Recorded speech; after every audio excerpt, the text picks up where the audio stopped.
ಅವರು ನಮ್ಮ ಅದು ಜಮೀನು ನಮ್ಮದಲ್ಲ, ಅವ್ರ ಜಮೀನು ಅವ್ರಿಗೆ ಚಂದ್ರಪ್ಪ ಅನ್ನೋರ್ದು ಜಮೀನು, ಅವ್ರಿಗೆ ಜಮೀನು ಅವ್ರಿಗೆ ಆಗಬೇಕು. ನಮಗೆ ಈ ಕೇಸಿಂದ ನ್ಯಾಯ ಮುಕ್ತಿ ಸಿಗಬೇಕು, ನ್ಯಾಯ ದೊರಸ್ಕೊಡ್ಬೇಕಾಗಿ ಕೋರ್ಕೊಳ್ತೀವಿ. ನನ್ನ ಹೆಸರು ಶ್ರೀನಿವಾಸ್ ಅಂತ, ನಮ್ಮ ತಾಯಿಯವರ ಹೆಸರು ವೆಂಕಟಮ್ಮ ಅಂತ ಹೇಳ್ಬಿಟ್ಟು. ಇದೇ ಪುರಸಳ್ಳಿ ಅವರಾದ ಅಂಬರೀಷ್ ಅವರ ಪಕ್ಕದ ಜಮೀನನ್ನು ನಮಗೆ ಗೊತ್ತಿಲ್ಲದರೆ ನಮ್ಮ ತಾಯಿಯವರಿಗೆ ಬೇರೆ ಯಾವುದೋ ಜಮೀನು ನಾನು ಕೊಂಡ್ಕೊಳ್ತಾ ಇದ್ದೀನಿ, ಅದನ್ನು ನಿಮ್ಮ ಹೆಸರಲ್ಲಿ ಮಾಡ್ತೀನಿ, ಮತ್ತು ನಾ 5-6 ತಿಂಗಳಾದಮೇಲೆ ಮತ್ತೆ ನಾನು ರಿಟರ್ನ್ ಮಾಡ್ಕೊಳ್ತೀನಿ ಅಂಥೇಳಿ ನಮ್ಮ ತಾಯಿಯವರಿಗೆ ನನಗೆ ಹೇಳಿ ಕರ್ಕೊಂಡೋಗಿ ಈ ಥರ ನಮಗೆ ಬೇರೆಯವ್ರ ಜಮೀನಿಗೆ ಇದು ಮಾಡಿ ನಮ್ಮ ತಾಯಿಯವ್ರನ್ನ ಅಲ್ಲಿ ಬೇರೆಯವರ ವೆಂಕಟಮ್ಮ ಅಂತ ಹೇಳ್ಬಿಟ್ಟು ಅವ್ರು ಇರೋದ್ರಿಂದ ಅದಕ್ಕೆ ನಮ್ಮ ತಾಯಿಯವ್ರನ್ನ ಕರ್ಕೊಂಡೋಗಿ ಅಲ್ಲಿ ಕೂಡಿಸಿ ಹಕ್ಕು ಬಿಡುಗಡೆ ಮಾಡಿಸಿರ್ತಾರೆ. ಈ ಜಮೀನಿಗೆ ನಮಗೆ ಯಾವುದೇ ರೀತಿಯ ಸಂಬಂಧ ಇಲ್ಲ.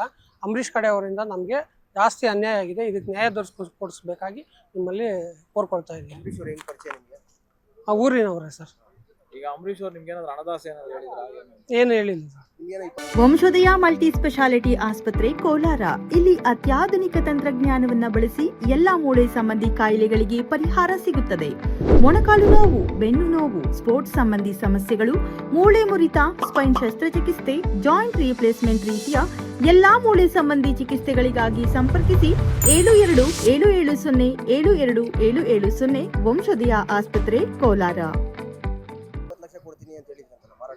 ಇಲ್ಲ ಸರ್, ಅದು ಬೇರೆ ನಿಮ್ಮ ತಾಯಿಯವ್ರ ಹೆಸರಿನಿಂದ ನಾನು ಮಾಡಿಕೊಂಡಾಗ 20 ಲಕ್ಷ ಕೊಡ್ತೀನಿ ಅಂತ ಹೇಳಿದರು. ಅದು ನೋಡಿದ್ರೆ ನಮ್ಮ ತಾಯಿಯವ್ರ ಹೆಸರಲ್ಲೇ ಮಾಡಿಲ್ಲ. ಇದು ಈ ಗೋಮಾಳ ಜಮೀನು ಬೇರೆ ಜಮೀನು ಮಾಡ್ಕೊಂಡಿದ್ದಾರೆ. ನಮ್ಮ ತಾಯಿ ಕಡೆಯಿಂದ ಹಕ್ಕು ಬಿಡುಗಡೆ ಮಾಡಿಸ್ಕೊಂಡು. ನಿಮಗೆ ಗೊತ್ತಿಲ್ಲ ಈ ಜಾಗದ್ದು? ಇಲ್ಲ ಸರ್, ನಮಗೆ ಗೊತ್ತೇ ಇಲ್ಲ ಇದ್ರ ಬಗ್ಗೆ ಏನು ಅಂತಲೂ ಗೊತ್ತಿಲ್ಲ. ಅಲ್ಲಿ ಸಾಕ್ಷಿಗೆ ಸೈನ್ ಹಾಕಬೇಕು ಅಂತ ಹೇಳ್ಬಿಟ್ಟು ನಾನು ಸೈನ್ ಮಾಡೋವಾಗ ಸರ್ವೆ ನಂಬರ್ 78 ಅಂತ ಒಂದು ಕಾಣಿಸ್ತು. ಮತ್ತು ನನ್ನ ಸಂಗಡಿಗರ ಜೊತೆಯಲ್ಲಿ ನಾನು ಸಂಜೆ ಬಂದು ಕುತ್ಕೊಂಡು ಅದನ್ನು ಪರಿಶೀಲನೆ ಮಾಡಿ ಇದು ಇಂಥವ್ರ ಜಾಗ ಅಂತೇಳಿ ಅವ್ರು ಹೇಳಿದ್ಮೇಲೆ ಅವ್ರಿಗೂ ಚಂದ್ರಪ್ಪ ಅವ್ರಿಗೆ ಹೇಳಿ ಎಲ್ಲರೂ ಸೇರಿ ನಾವು ಒಟ್ಟಾಗಿ ಹೋಗಿ ಕಂಪ್ಲೇಂಟ್ ಮಾಡಿರ್ತೀವಿ ಸರ್. ಮಾಲು ಯಾವ ರೀತಿ ಅಂದರೆ ಆಧಾರ್ ಕಾರ್ಡ್ ಕೊಡಿ ನಿಮ್ಮ ತಾಯಿಯವ್ರದ್ದು ಅಂತ ಕೇಳಿದ್ರು. ಏನಕ್ಕಪ್ಪ ಅಂತಂದೆ, ನಿಮ್ಮ ತಾಯಿಯವರ ಹೆಸರಲ್ಲಿ ನಾನು ಯಾವುದೋ ಜಮೀನು ಮಾಡಬೇಕು, ಮಾಡ್ತೀನಿ, ಮತ್ತು ನಾನು ರಿಟರ್ನ್ ಮಾಡ್ಕೊಳ್ತೀನಿ ಅಂತ ಹೇಳ್ಬಿಟ್ಟು ಆಧಾರ್ ಕಾರ್ಡ್ ತೊಗೊಂಡು ಹೋದ್ರು.